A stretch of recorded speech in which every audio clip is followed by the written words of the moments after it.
இந்த கிளைமேட்டில் சூடாக நண்டு சாப்பிட்டா எப்படி இருக்கும்? ஸோ வாங்க நண்டு செய்யலாம். Welcome to VJ vlogs. இந்த வீடியோ பார்க்குறதுக்கு முன்னாடி என்னோட சேனலை சப்ஸ்கிரைப் பண்ணுங்கள். சப்ஸ்கிரைப் பண்ணிக்கோங்க. வாங்க வீடியோக்குள்ளே போகலாம். ஃபர்ஸ்ட் என்ன பண்ணணும்னா, இந்த மாதிரி ஒரு நண்டு எடுத்து நல்லா க்ளீன் பண்ணிக்கோங்க. அந்த அழுக்கெல்லாம் அந்த மஞ்சள்லாம் போகிற வரைக்கும் க்ளீன் பண்ணிக்கோங்க. நல்லா கழுவிட்ட பிறகு இந்த மாதிரி ஒரு பிரித்து ஒரு பவுலில் எடுத்து வச்சுக்கோங்க. ஒரு கடாயில் உப்பு போட்டு நண்டெல்லாம் போட்டுருங்க. நண்டெல்லாம் போட்டு என்ன பண்ணணும்னா, இந்த மாதிரி நல்லா மிக்ஸ் பண்ணணும்.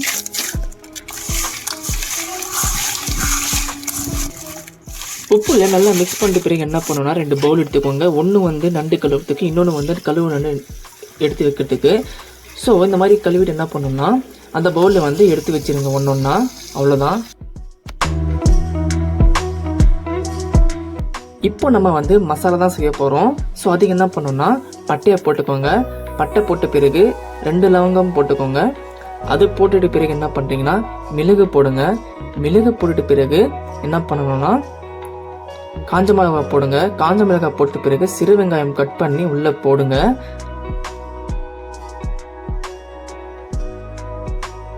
வெங்காயம் போட்டுட்ட பிறகு தக்காளி எடுத்துக்கோங்க.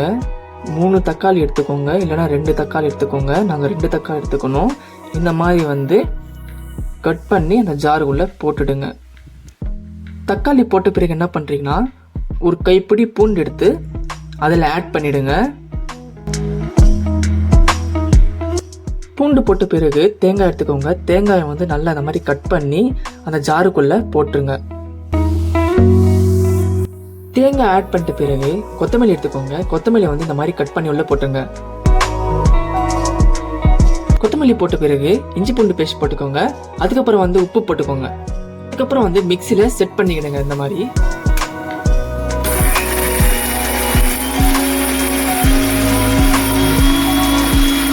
இப்போ அதுல தண்ணி போட்டுக்கோங்க. தண்ணி போட்ட பிறகு திரும்பியும் மிக்சியில அதை நல்லா மிக்ஸ் பண்ணுங்க. நீங்கள் அரைச்சது நல்லா கொரகொரப்பாக இருக்கணும். இந்த மாதிரி இப்போ ஸ்டவ் ஆன் பண்ணிக்கோங்க. உங்கள் வீட்டில் சிம்னி இந்த மாதிரி சிம்னி ஆன் பண்ணிக்கோங்க. அப்போ தான் இந்த புகை வீட்டுக்குள்ளே ஸ்ப்ரெட் ஆகாமல் இருக்கும். அதுக்கப்புறம் என்ன பண்ணுறீங்கன்னா, எண்ணெய் போட்டுக்கோங்க. எண்ணெய் போட்ட பிறகு அந்த எண்ணெய் நல்லா சூடாகணும். சூடாயிட்ட பிறகு என்ன பண்ணுறீங்கன்னா, நம்ம அரைச்ச மசாலா எண்ணெயில் போட்டுருங்க.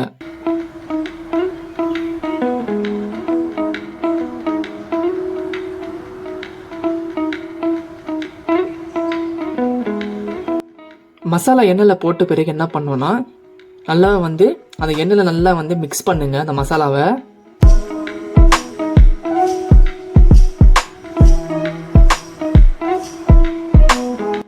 மிக்ஸ் பண்ணிட்ட பிறகு என்ன பண்ணுறோன்னா, நம்ம க்ளீன் பண்ண நண்டு அந்த மசாலாவை அப்படியே அழகா இறுக்கிடுங்க உள்ள.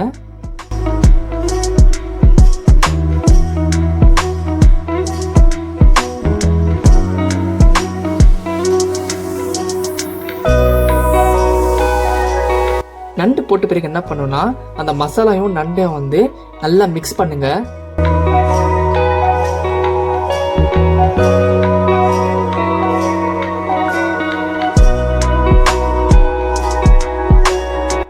எப்படி மிக்ஸ் பண்ணணும்னா, நல்லா இந்த மாதிரி கலர்ல மிக்ஸ் பண்ணணும்.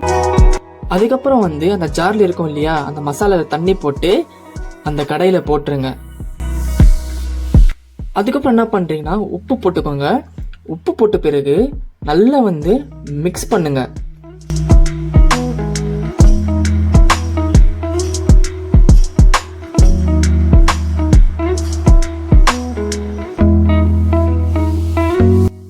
அதுக்கப்புறம் உங்களுக்கு கருவேப்பிலை வேணும்னா கருவேப்பிலை போட்டுக்கோங்க. அது ஆப்ஷனல் தான். கருவேப்பிலை போட்டு நல்லா மிக்ஸ் பண்ணிக்கோங்க.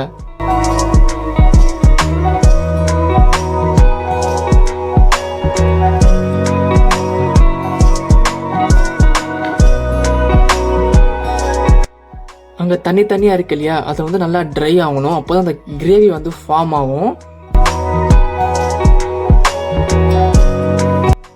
ஒரு பிளேட் எடுத்து இந்த மாதிரி மூடி வச்சிருங்க ஒரு 10 மினிட்ஸ்க்கு. அப்போ தான் ட்ரை ஆகும். அது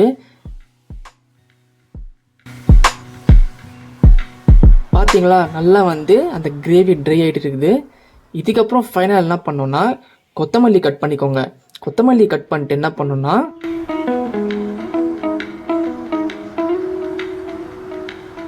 இந்த மாதிரி மேலே போட்டுருங்க. அந்த ஸ்மெல்லு நல்லா இருக்கும் வறுத்துக்கு, அப்புறமா டேஸ்ட்டும் நல்லா இருக்கும். உங்களுக்கு இந்த வீடியோ பிடிச்சிருந்தா லைக் பண்ணி, கமெண்ட் பண்ணி, ஷேர் பண்ணி, மறக்காம சப்ஸ்கிரைப் பண்ணிடுங்க. ஃபைனலி இப்போ வந்து நண்டு கிரேவி ரெடி. இப்போ உங்க ஸ்டவ்வை ஆஃப் பண்ணிடுங்க. இந்த சில்லான கிளைமேட்ல நண்டு கிரேவியும் நண்டும் சாப்பிட்டா எப்படி இருக்கு தெரியுமா? சூப்பரா இருக்கு. நீங்களும் ட்ரை பண்ணுங்க. நான் அடுத்த வீடியோல சந்திக்கிறேன். தேங்க்யூ.